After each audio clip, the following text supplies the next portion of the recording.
Remember when Joe Biden became president and we were told that the grown-ups were now in charge, that the norms are being restored, that finally we will be respected around the world?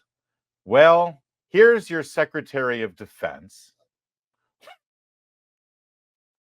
Lloyd Austin.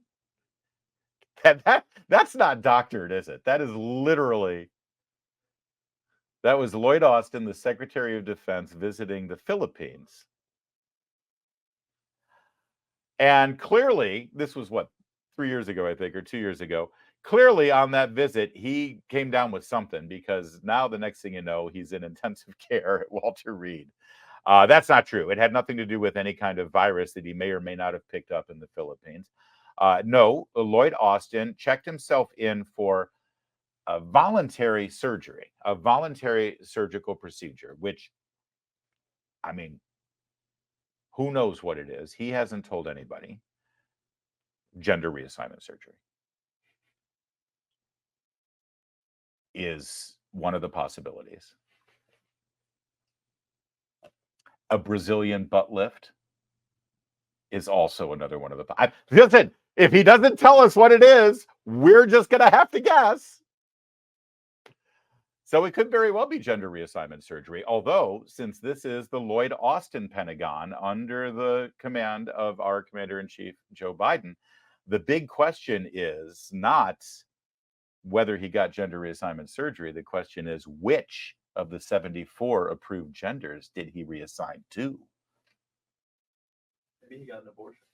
He could have very easily terminated a pregnancy, and we would have paid for it, because that's the priority of Lloyd Austin's Pentagon. Well, the big breaking news today is just about an hour ago, John Kirby had a gaggle on Air Force One. He is the spokesperson for the National Security Council, and he reaffirmed Joe Biden's support for his Secretary of Defense. There are some calls for him to be fired. Is that something that the president is wanting or considering doing? The president's number one focus is on his health and recovery, and he looks forward to having him back at the Pentagon as soon as possible. The president respects the fact that Secretary Austin took ownership for the lack of transparency. He also respects the amazing job he's done as defense secretary, and how he's handled multiple crises over the last almost 3 years now, and very much values his advice, candor, leadership, and again, looks forward to having him back at the Pentagon soon. Yeah, additionally, the White House has announced that if Lloyd Austin does submit his resignation, it will not be accepted. Now, a couple of things here. By the way, if you're just getting caught up to speed, the reason why I realized I didn't disclose this part of the story. It's the most important part. He checked himself into the hospital and ended up in intensive care and was incapacitated, and nobody knew. He didn't respect the chain of command. He didn't tell the National Security Advisor, Mr. Sullivan. He didn't tell the Commander-in-Chief, Joe Biden. Nobody knew. It was a mystery.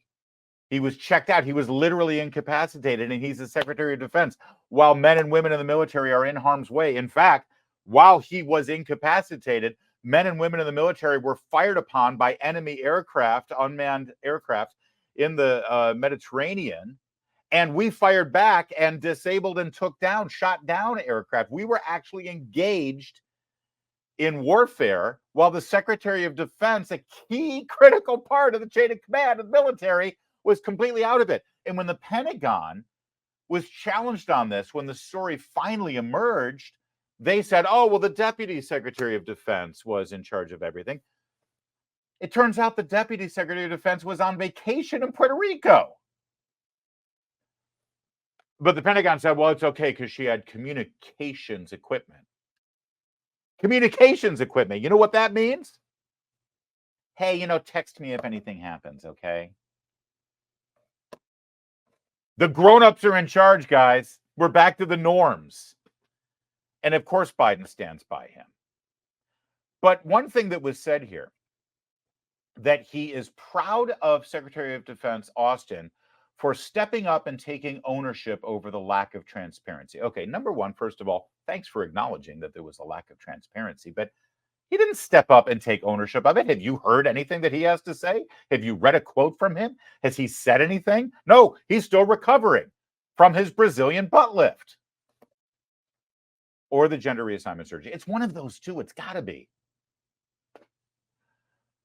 And this is the best part. When reporters pressed and said, tell us what the surgical procedure was, Austin's people said, no, he wants everyone to respect his privacy when it comes to medical procedures. Now, I think most Americans can understand that. I mean, I don't want people prying into my medical history and my medical procedures. And certainly, if the Secretary of Defense wants to maintain his medical privacy, I guess that's his right.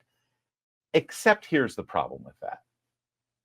Under his leadership at the Pentagon, every single member of the United States military, you know, the people he's responsible for and takes command of, every single person in the military, from the Army and the Navy and the Marines and the Air Force and the Coast Guard, they don't have that privilege.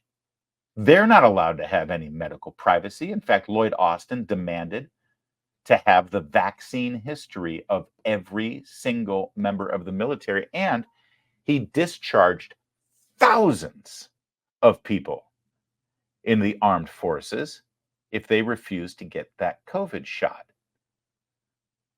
He told them all that they had to get the shot because it was the only way to protect the military from catching and spreading the COVID-19 virus. But of course, we know now that that was, shall we say, inaccurate. Because Lloyd Austin, who has been vaccinated and boosted several times, he caught COVID.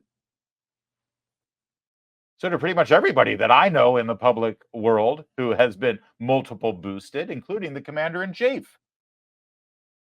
We know now, again, medically, scientifically, it's been acknowledged by the CDC that the COVID shot does not, in fact, keep you from getting the virus or spreading the virus.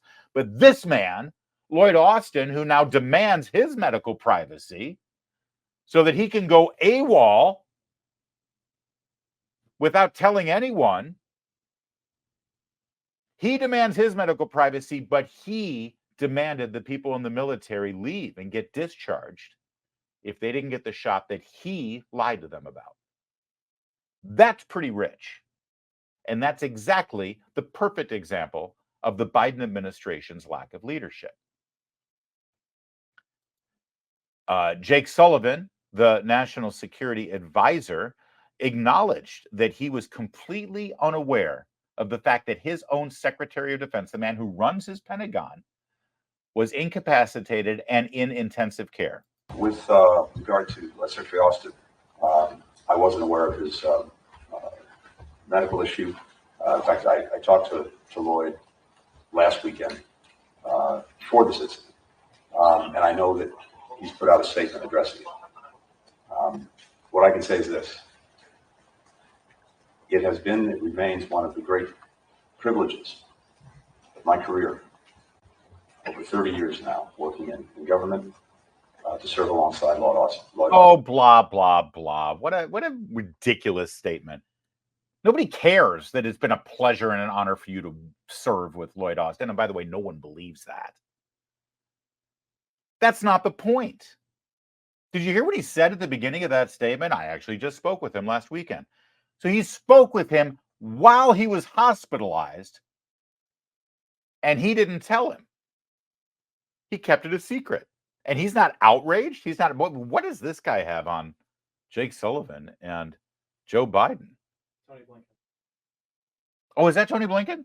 Oh, thank you. Is that our Secretary of State? Okay, so he didn't know about it either. You know, they are kind of all the same, aren't they? These pasty-skinned Ivy League national security. Okay, so not only did the National Security Advisor not know about it, but neither did the Secretary of State. All right. Well, listen, when they're not lying, they're lying. Mark Thiessen worked in the Office of Secretary of Defense when it was Secretary Rumsfeld during the Bush administration. He put on X, when I worked for SecDef and DepSecDef, could not travel at the same time so that one was always in the Pentagon and there was no risk of the chain of command being interrupted. The idea that the SecDef would be incapacitated and not inform his deputy or the commander-in-chief is unthinkable. But of course, Mark Thiessen was part of a serious administration during a serious time of military engagement, the global war on terror. These people don't even understand any of what we went through back then, and they're playing with our military right now like it's an experiment. Mark Thiessen went on to say, another question, how is it that with hundreds of attacks on U.S. forces in Iraq, Syria, and the Red Sea, and wars raging in Europe and the Middle East, that the president and his top advisors went 3 days without speaking to the Secretary of Defense? This is embarrassing, as embarrassing for the White House as it is SecDef. That's a great point, too. This whole thing, what they never told me. When you've got that kind of military engagement around the world and the hotspots that we've got right now, and we keep hearing, one of Joe Biden's reasons for running for re-election is that he wants to resolve all of the conflicts around the world. Now, let's not mention the fact that there were no conflicts around the world when he took office. So he's responsible for all these conflicts popping up. But he acts as though he's a wartime president and he's the only one that can solve these problems. And meanwhile, he actually doesn't talk with his Secretary of Defense for 3 straight days. How serious can these military conflicts be if he's not even talking to his Secretary of Defense? How serious can these military conflicts be if the Secretary of Defense thinks it's fine to go have this voluntary procedure? Gender reassignment. Right? It's got to be gender reassignment. It's the only way to ensure that he doesn't get fired. That's it.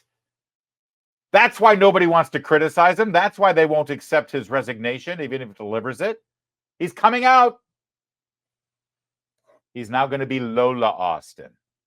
And whatever Lola wants, Lola gets.